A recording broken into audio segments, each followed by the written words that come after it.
นะครับกราบนมัสการท่านพระครูอดุลธรรมประสิทธิ์เจ้าคณะตำบลหนองเหล่าพระเถรานุเถระทุกรูปด้วยความเคารพอย่างสูงยิ่งครับเรียนนายพิมลทองไทยนายกองค์การบริหารตำบลหนองเหล่านายจันดีชินทวันกำนันตำบลหนองเหล่าและท่านผู้นำท้องถิ่นท้องที่ทุกท่านพร้อมด้วยท่านพุทธศาสนิกชนผู้มีใจอันเปี่ยมด้วยศรัทธาทุกท่านวันอาทิตย์ที่ 23 สิงหาคม พุทธศักราช 2569 งานบุญสังฆทานวัดบ้านพลเมืองนะครับลำดับนี้ได้เวลาเหมาะสมแล้วขออนุญาตเรียนเชิญนายพิมลทองไทยนายกองค์การบริหารส่วนตำบลหนองเหล่านะครับได้เป็นตัวแทนในการประกอบพิธีจุดธูปเทียนบูชาพระรัตนตรัยเป็นลำดับเบื้องต้นขออนุญาตเรียนเชิญครับ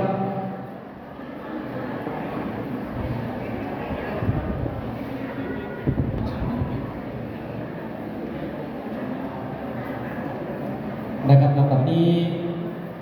ท่านประธานในพิธีนะครับก็กำลังประกอบพิธีจุดธูปเทียนบูชาพระรัตนตรัยก็นำเรียนพวกเราเหล่าพุทธศาสนิกชนทุกท่านที่อยู่บริเวณวัดพลเมืองนะครับได้น้อมจิตน้อมใจประนมมือโดยพร้อมเพรียงกันครับ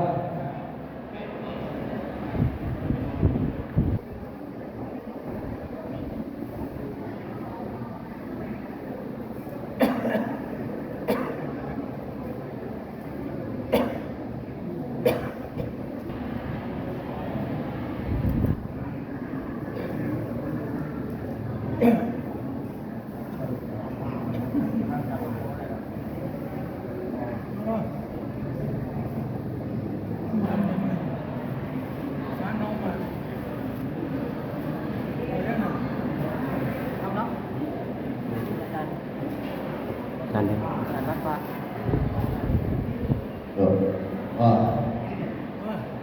เตรียมตัวพนมมือเด้อพ่อไม่ออกรับสินครับ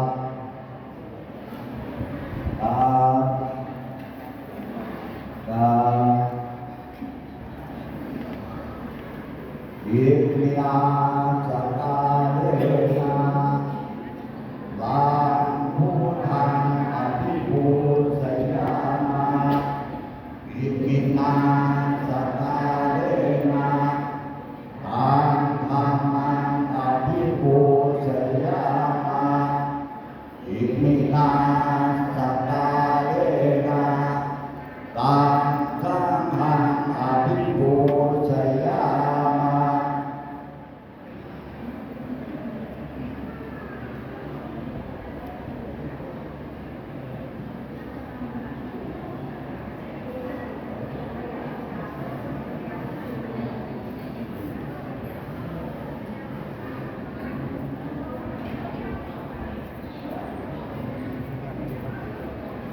อาลังสัมมาสัมพุทโธ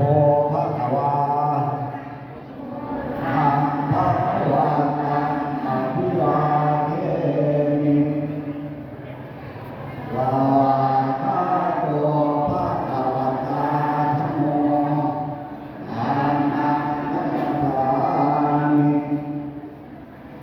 สุปฏิปันโนภะคะวะโตสาวกสังโฆสังฆังนะมามิสาธุมายังพันเตอิโตตังนาภายาเตจาเนนะทะปัญจทิรานิยาจามาภูติยัมปิมายังพันเตวิโตวิโตปัฏฐานาภายานิจารเนนะสหะปัญจทิรานิยาจามาตาปิยัมปิมายังพันเตวิโตวิโตปัฏฐานาภายานิจารเนนะสหะปัญจ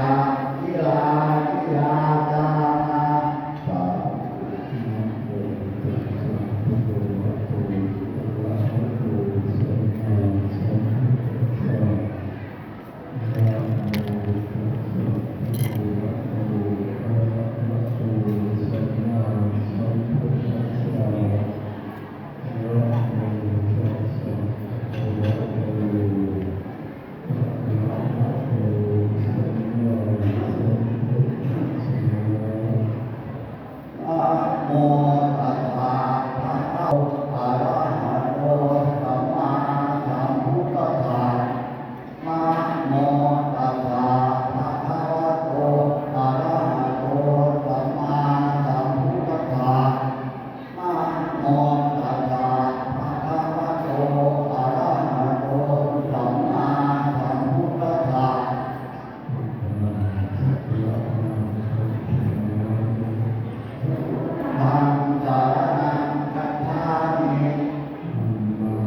ทุติยมปิสังฆังสรณังคัจฉามิ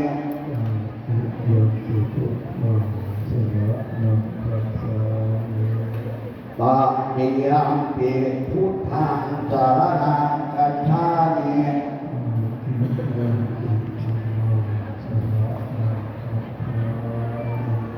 ปฏิยัมปิธัมมังสรณังคัจฉามิ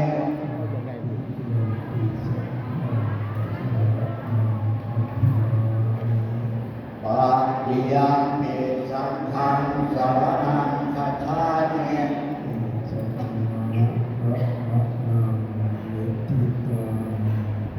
อามะพันเต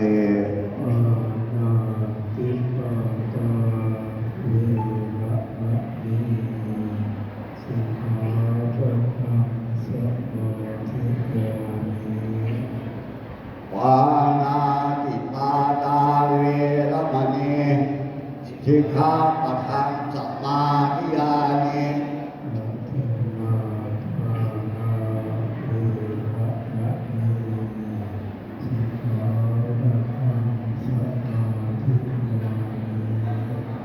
อักขินาทานาเว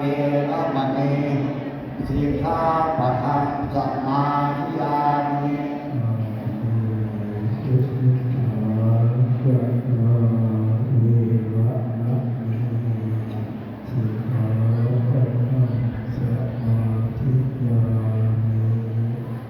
อาเม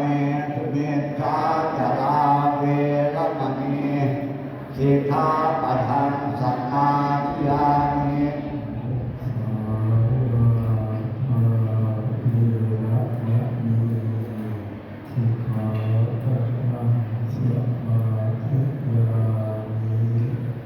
มุสาวาทาเวรมณีสิกขาปะทังสัมมาทิฏฐานิ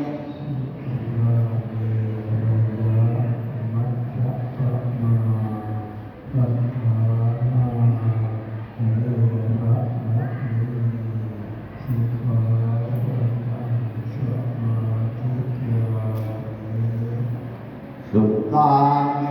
รยมัชฌัปปมาทัฏฐานาเวรมณีสิกขาปะทังสัมมาทิฏฐานิ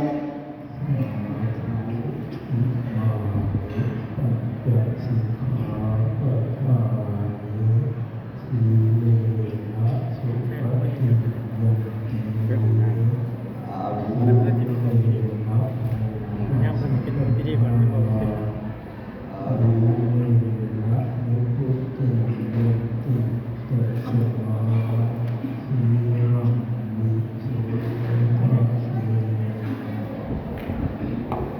กาถะสาธุโมพันเตขันจักวรัญจักสัพพมะเทสนัญญาจามะวิปติปฏิตานังพุทธริสามะสาธุ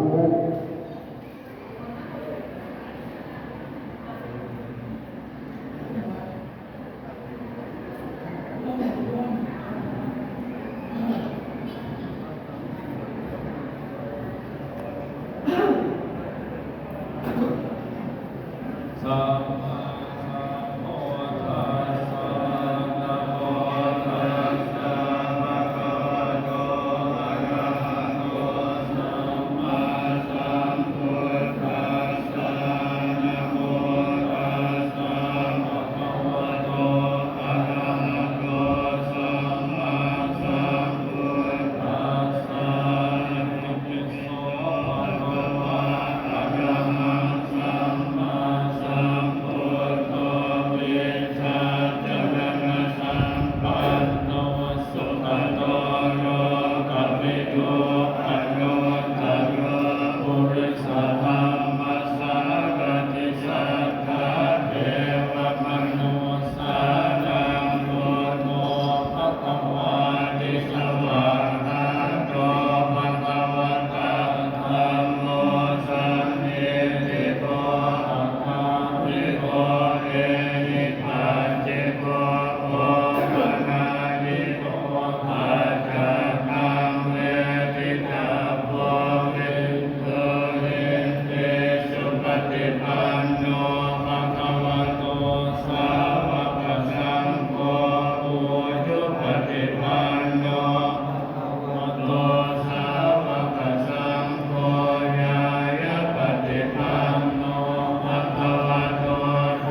จิตตสาภนังเตโกนังปนัง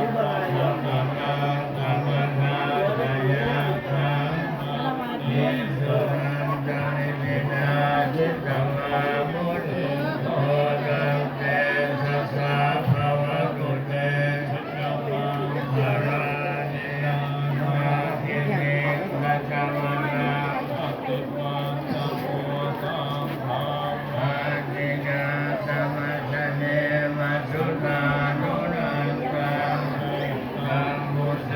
ตัมมิทินาจิตตวามุโยธันเตสัสสะภวะตุเตสัมมาภารานิ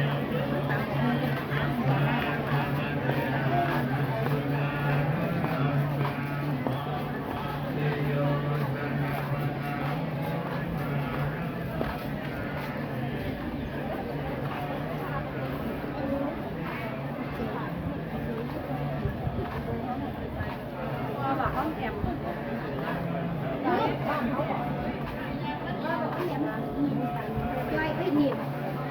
Joy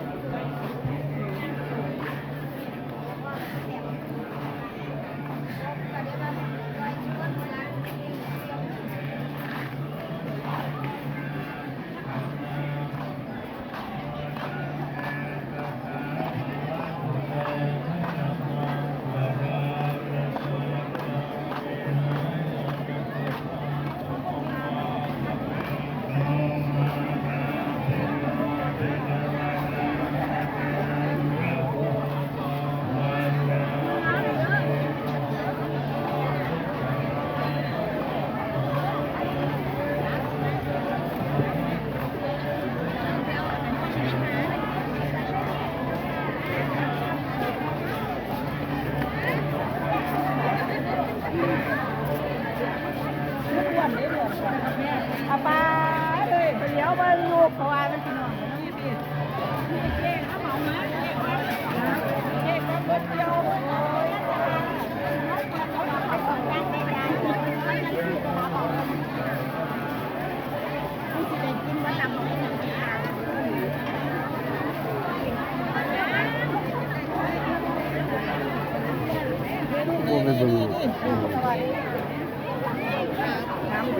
เอาไปดิน้าผู้คนมาวันนี้แล้วเป็นไงจ้าเ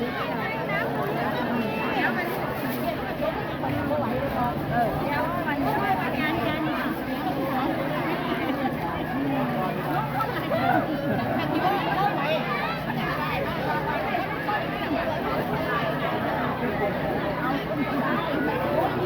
ข้าวทานมาต่อไปได้อีกคนเอาได้เอาถึงไปเลยเดี๋ยว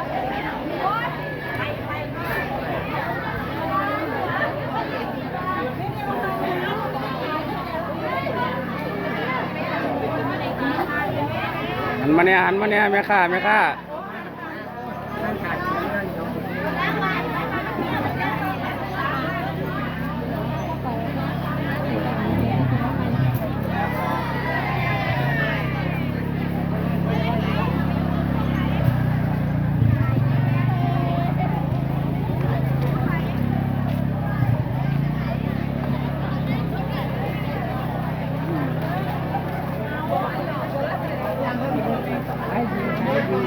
ไม่ดีบอก มันจะฟังเทียบไปกันเลยไม่จะกันเลย โอ้ยเอาไปได้บ้างนี่ เวลาบอกอยู่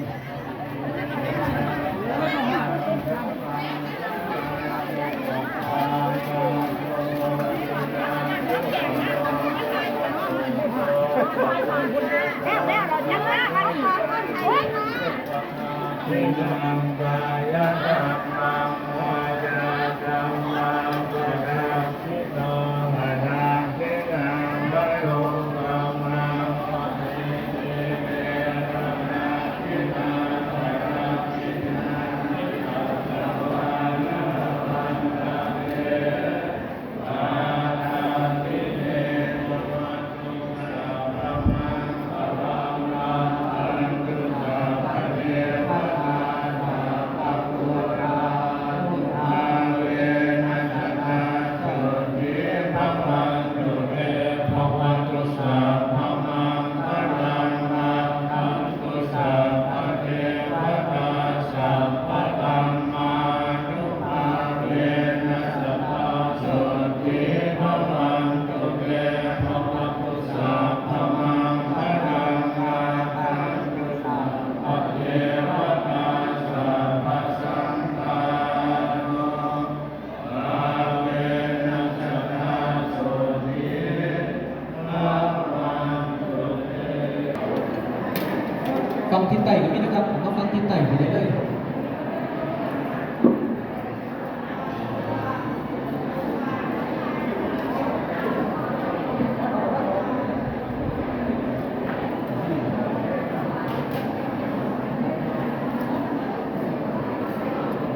ซื้อๆครับเป็นคนเครียดนะครับเด้อว่างไว้ก่อน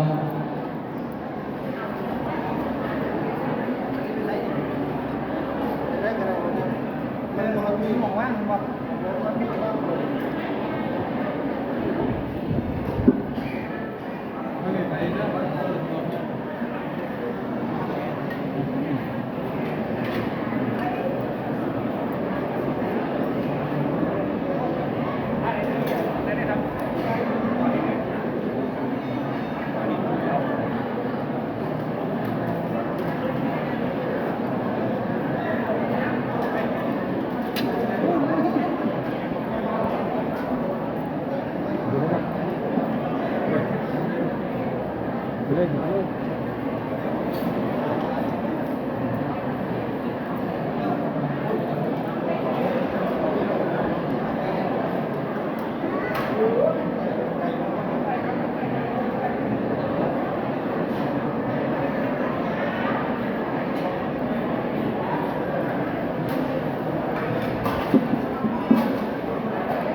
เราสิว่าเห็นหมอลำใกล้ที่สนองที่สิเป็นไปได้บอกว่าเห็นหมอลำใกล้ ของแหงของแหง เราที่ได้มาเรียนโรงพยาบาลกันเลยถ้าเขาพัดคบกับถอยเลยเอาตะวันถ้าเขารักกันพัดคบกับถอยเอาต้นเสริมเข้ามาคบเราได้ว่าทั้งทิศใต้คบเราคบแล้วถ้าเขารักคบแล้วเอาตะวันเสริมมากมาเนี่ยเอาตะผ้าเสริมมากพระเขารักพ่อเลยนะครับเด้อเอาตะผ้าเสริมมากผลไม้รากไม้ขนมต้มเลยม้วนพักนะครับเขาว่าม้วนหวานม้วนอย่างนั้นม้วนผ้ารักเข้าพ่อแล้วนะครับครบพักแล้ว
ย่ำย่ำย่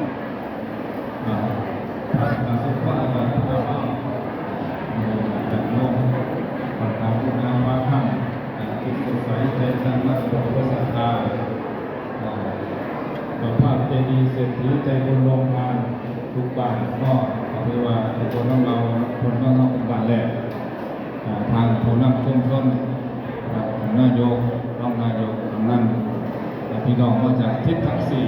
ก็จุดประสงค์เดียวโน้มญาติแต่คือว่าสังฆมีองค์กุศลในส่วนของพรรษาเนี่ยเข้าไปได้มากเป็นผู้มีบุญได้โน้มญาติเกิดได้บุญเอาบุญต่อบุญเสริมบุญบารมีเกิดมากมองบุญมาได้กินบุญเก่าเสริมบุญใหม่บุญต่อบุญตามสมควรตามสภาพทั้งอื่นถ้าเบิ่งจำเขากับนำตัวหลายอยู่ได้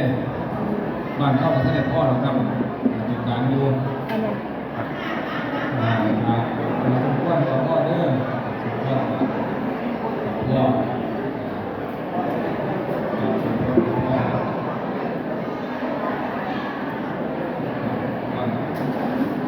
มสมบูรณ์ทุกอย่างกินไม่ไหวใช้ไม่หมดอดไม่มีเป็นเศรษฐีตลอดกาลธรรมดาธรรมดา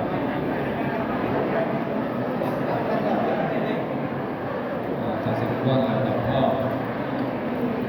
ที่เหลือนั้นเอาเรื่องยาว ทั้งคุณครับพักทั้งคุณครับ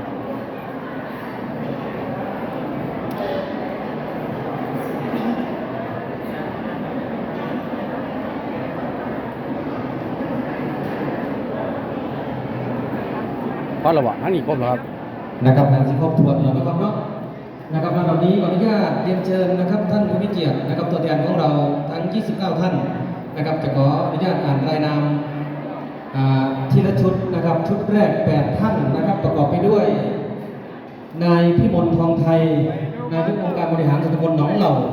นายจันดีชินทวันกำนันตำบลหนองเหล่านะครับท่านที่ 2 ท่านที่ 3นะครับนางสุพนิษฐ์ทองกุลนะครับรองนายกองค์การบริหารส่วนตำบลยางขี้นกท่านที่4นะครับนายถาวรแสงตะวันที่ปรึกษานายกเทศมนตรีเทศบาลตำบลศรีสุขท่านที่5นะครับนายเย็นเชื้อสิงห์รองนายกองค์การบริหารส่วนตำบลหนองเหล่าท่านที่6นายปรีชาสืบสิงห์รองนายกองค์การบริหารส่วนตำบลหนองเหล่าท่านที่7นายจันทร์สารบูรณ์ประธานสภาองค์การบริหารส่วนตำบลหนองเหล่าและท่านที่8นายวิชัยชูแก้วนะครับผู้ใหญ่บ้านศรีสุขหมู่ที่2นะครับ8ท่านนะครับด้านหน้าฝั่งอาสงแรกก่อนนะครับ8ท่านนะครับ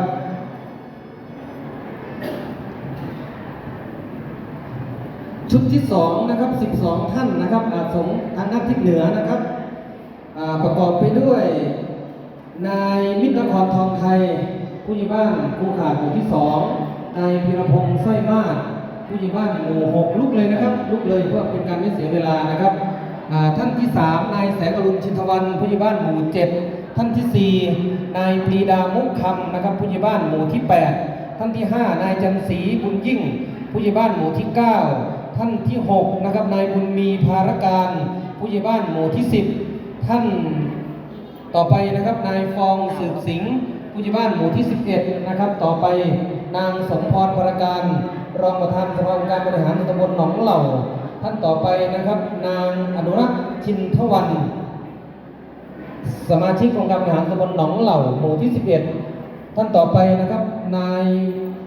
วิทยาการินนะครับผู้ใหญ่บ้านหมู่7ยางขี้นกท่านต่อไปนะครับนายพิรมิตรบรรทวีนะครับผู้ใหญ่บ้านหมู่9ยางขี้นกท่านต่อไปนะครับนางรจนาธานีรัตน์นะครับผู้ใหญ่บ้านหมู่1ศรีสุขนะครับฝั่งด้านนี้ครบหรือยังครับแล้วอีก1ท่านนะครับผู้ใหญ่รจนาฝั่งทิศใต้นะครับ9ท่านนะครับ9ท่านจะประกอบไปด้วยนายวิรัตบริสุทธิ์นะครับสมาชิกอบตหมู่6นายธนดลบุญจริงอบตหมู่8นะครับนายชัยยันจิตรักอบตหมู่9คุณพ่อกมลรัตน์จันเพชรประธานกองทุนสวัสดิการชุมชนตำบลหนองเหล่านายมนตรีพลศรีอบตหมู่3นายประสิทธิ์บุญประพานอบตหมู่2นายคงสอนสืบสิงห์สมาชิกเทศบาลเขื่องในนะครับอยู่ฝั่งด้านนั้นนะครับรวม9ท่านครบบอม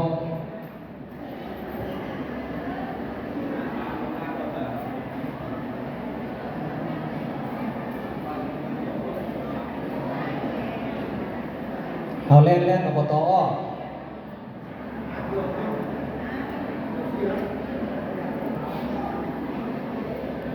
เอาเหลือ2ท่านนะครับผู้ใหญ่บ้านหมู่4หมู่5นะครับเข้าเลยนะครับฝั่งทางทิศใต้นะครับผู้ใหญ่บ้านหมู่4หมู่5นะครับ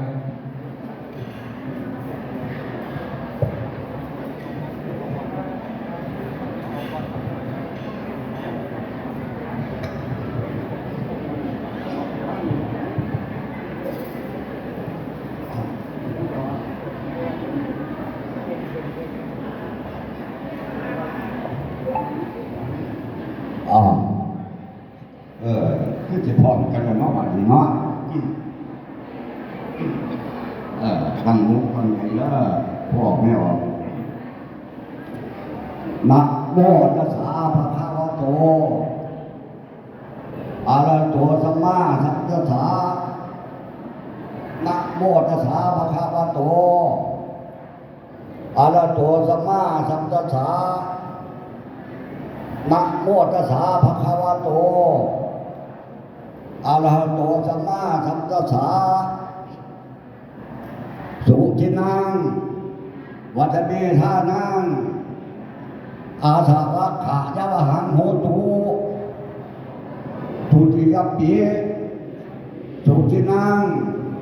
วัฏเมธานังอาสาวัคขายะวหังโหตุตติยปีสุทินังวัฏเมธานังอาสาวัคขายะวหังโหตุอิมานิมัจยังพันเตมารักะพันอานิสัพพิริวาลานิภิกขุสังฆัสสะโอโนสยามาสาธุโนพันเตภิกขุสังโฆอิมานิมารักะพันอานิสัพพิริวาลานิปฏิคันหาตุอัมหากันเจวะมาตาปิตุอาทินัจจายาตานังกาลตานังที่กาลตังวิตายะทุกายะข้าแต่เราโสมผู้เจริญข้าพเจ้าทั้งหลายขอน้อมถวายพัฒหารพร้อมด้วยปัจจัยบริวารทั้งหลายเหล่านี้แก่พระภิกษุสงฆ์จงรับขอข้าพเจ้าทั้งหลายเพื่อประโยชน์และความถูกแก่ข้าพเจ้าทั้งหลายจึงจะละนั้นเถิดสาธุ นะโมตัสสะภะคะวะโตอะระหะโตสัมมาสัมพุทธัสสะนะโมตัสสะภะคะวะโตอะระหะโตสัมมาสัมพุทธัสสะนะโมตัสสะภะคะวะโตอะระหะโตสัมมาสัมพุทธัสสะยะเทพันเตสังโฆทานันตุกัปยังปรมัคคโกมหาเถระสัพพะปุณติอะระวะเสสาภาคาปัมภากังปะปุณโตภิกขุจักสัมปเนรจักขทันทาจักยะถะสุขังปริพุนชันโตสาธุเขียนในโลกครับเขียนกันเลยครับ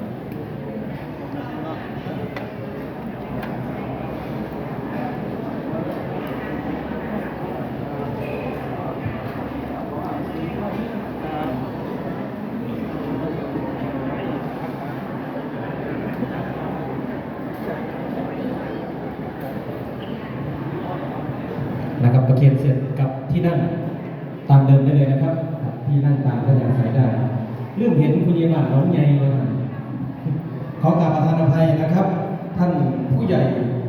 นรงค์เดชบรรพวีนะครับข้าผู้น้อยสมควรตาย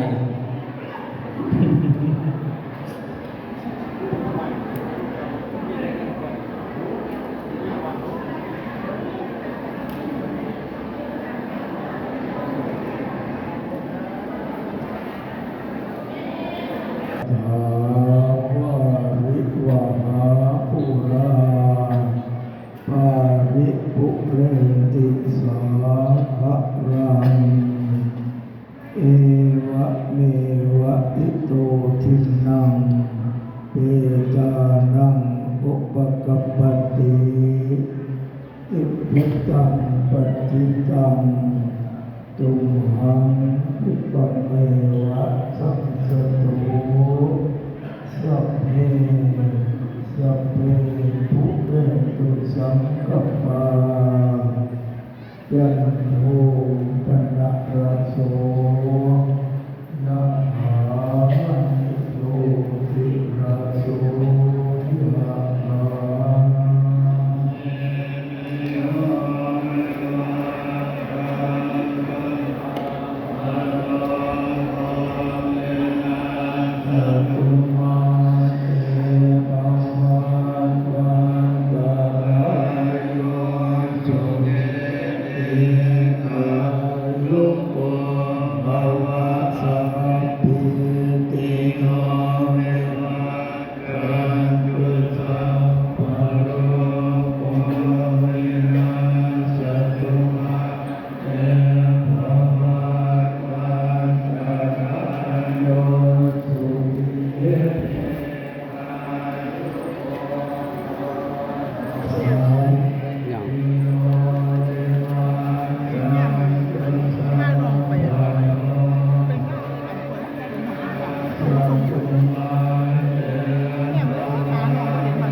ปนังเอ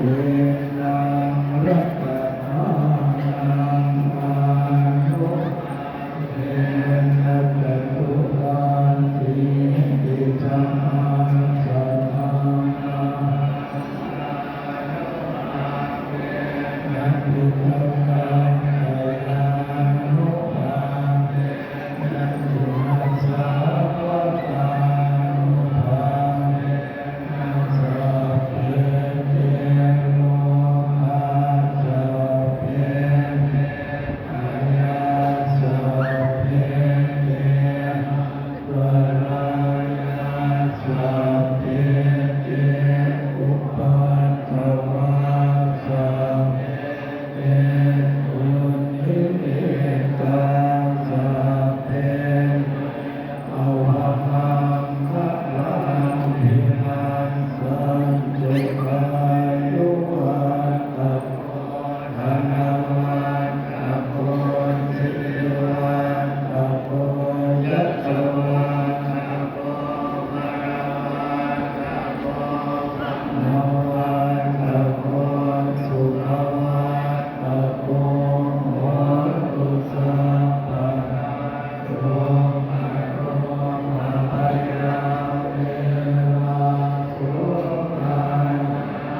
นี่ข้างหน้าเอาแต่ข้างหน้าเลยก็ได้ครับ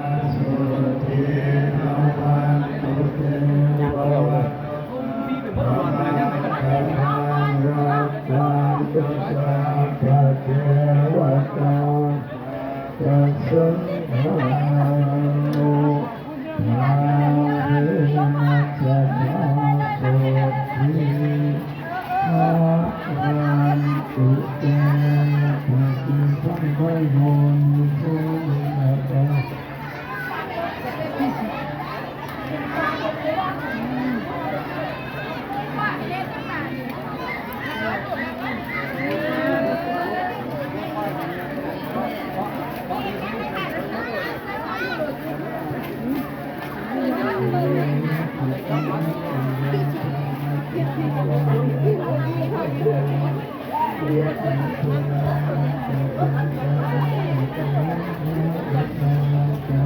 พุ่นครับพุ่นว่าให้ไปพุ่นน้ำแนว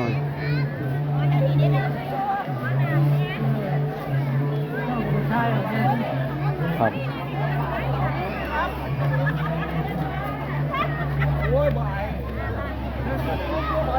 ก๋วยเตี๋ยวน้ำมันจะบอกก๋วยเตี๋ยว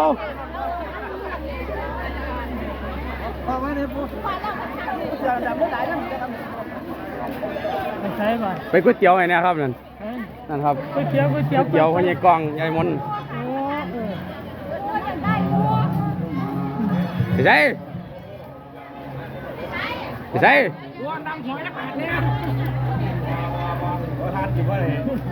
สันเขา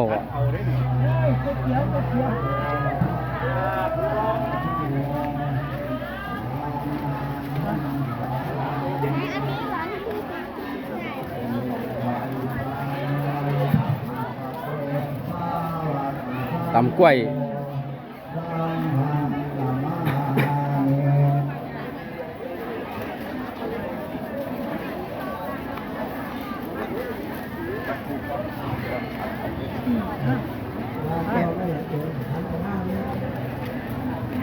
ไปหันหลัง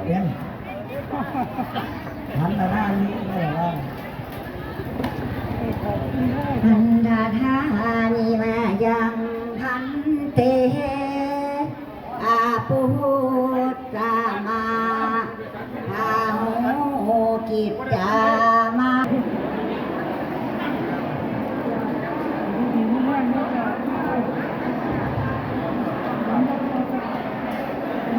ได้ทำการสำเร็จเสร็จสิ้นแล้วนะครับเป็นที่เรียบร้อยนะครับคุณสังฆทาน